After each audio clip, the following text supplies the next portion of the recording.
असल में हिटमैन को बॉस ने ही हायर किया था। बॉस ने हेड ऑफिस के कुछ लोगों के साथ मिलकर कंपनी में फर्जी अकाउंटिंग की थी और बड़ी रकम का गबन किया था।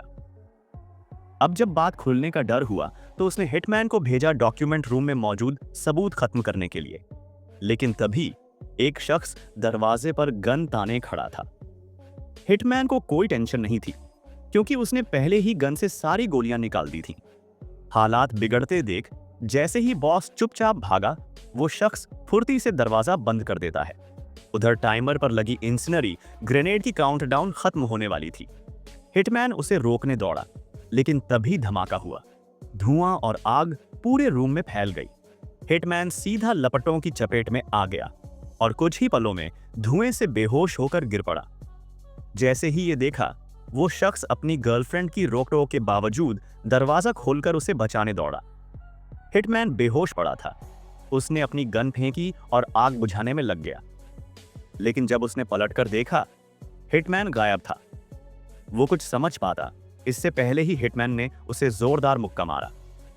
हट जाओ, कोई अंदर नहीं आएगा, पीछे हटो, अभी कोई पास मत आना। इसी बीच बॉस ने अचानक सीधा एक गोली चलाई, जो हिटमैन के सीने में लगी। गिरते हुए हिटमैन ने उस शख्स की ओर देखा और सिर्फ एक नंबर कहा, फिर वहीं दम तोड़ दिया। वो शख्स उस नंबर का मतलब नहीं समझा, मगर जब उसने डॉक्यूमेंट फोल्डर का कोड देखा, तुरंत सब कुछ क्लियर हो गया। उसी नंबर की मदद से उसे कंपनी के गबन का पूरा सबूत मिल गया। वो सीधे बॉस के पास गया, सबूत उसके सामने रख दिए। अब जब सब खुल गया, बॉस समझ गया कि बात छुप नहीं सकती। वो काफी पछता रहा था। शुरुआत में सिर्फ एक एक्सीडेंट दिखाना चाहता था, ताकि सबूत खत्म हो जाए, पर अब इतने लोग अपनी जान गंवा बैठे हैं।